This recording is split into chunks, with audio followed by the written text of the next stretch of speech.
Aujourd'hui, je suis à Randogne, dans le Valais. Alors vous savez, il y a un truc qui marche très bien généralement en cuisine, c'est la dialectique des opposés, le sucré avec le salé, le moelleux avec le croustillant.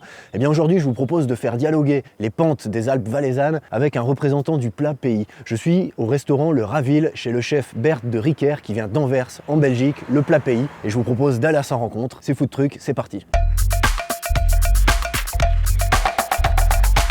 Salut Bert, comment ça va? Salut Fabien, tip top. Merci de nous recevoir dans ton superbe resto. Chef découverte de l'année 2019, 15 sur 20 au Gomio, on peut dire que ça va, tu t'es bien habitué aux montagnes, je pense. Oui, entre-temps, ça fait 10 ans que je suis là. Faut pas choquer le Valaisan, on va dire comme ça. J'ai lu un article à ton propos dans la presse, un portrait qui disait que tu étais un chef rebelle. La cuisine, c'est quand même connu pour être très carré, très précis. Comment est-ce qu'on peut être un chef rebelle? Moi, je pars un peu du principe qu'il faut casser les traditions, il faut casser les codes, essayer de regarder comment les gens réagissent. Et en général, ça se passe très bien. Alors justement, en t'attendant, là, je regardais un petit peu ta carte. Procureur et carabineros. Alors qu'est-ce que c'est? Est-ce que tu peux nous en dire plus?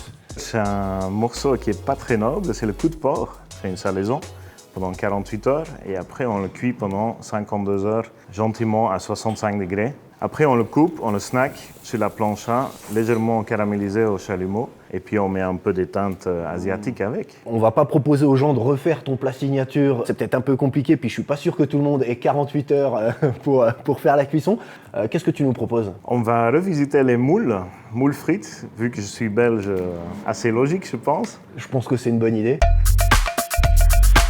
Bert de Riquer commence par faire sa pâte à frire. Dans un grand saladier, il mélange sa farine, il met de la bière belge évidemment, qu'il fouette avec des jaunes d'œufs et des blancs battus en neige. Il assaisonne d'un peu de sel et de poivre, un petit peu d'huile d'olive.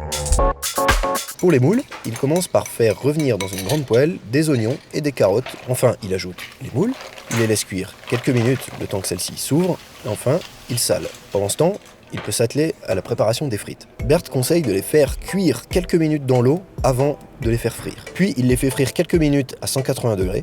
Une fois les frites terminées, il épluche les moules, il les passe dans la farine, puis dans la pâte à frire et enfin il les refait frire à la même température pendant quelques minutes.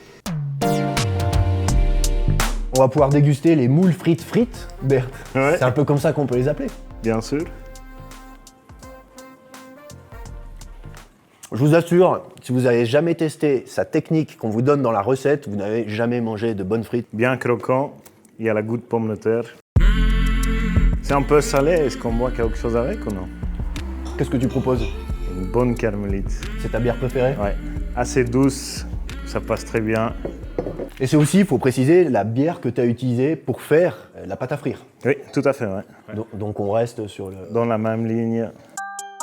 C'est la fin de cette vidéo, en tout cas j'espère qu'on vous a donné envie de venir ici. Nous on va finir ces petites frites et ces petites moules et puis on va boire un coup de carmélite. Et je vous dis à bientôt pour un prochain épisode. À bientôt. Santé.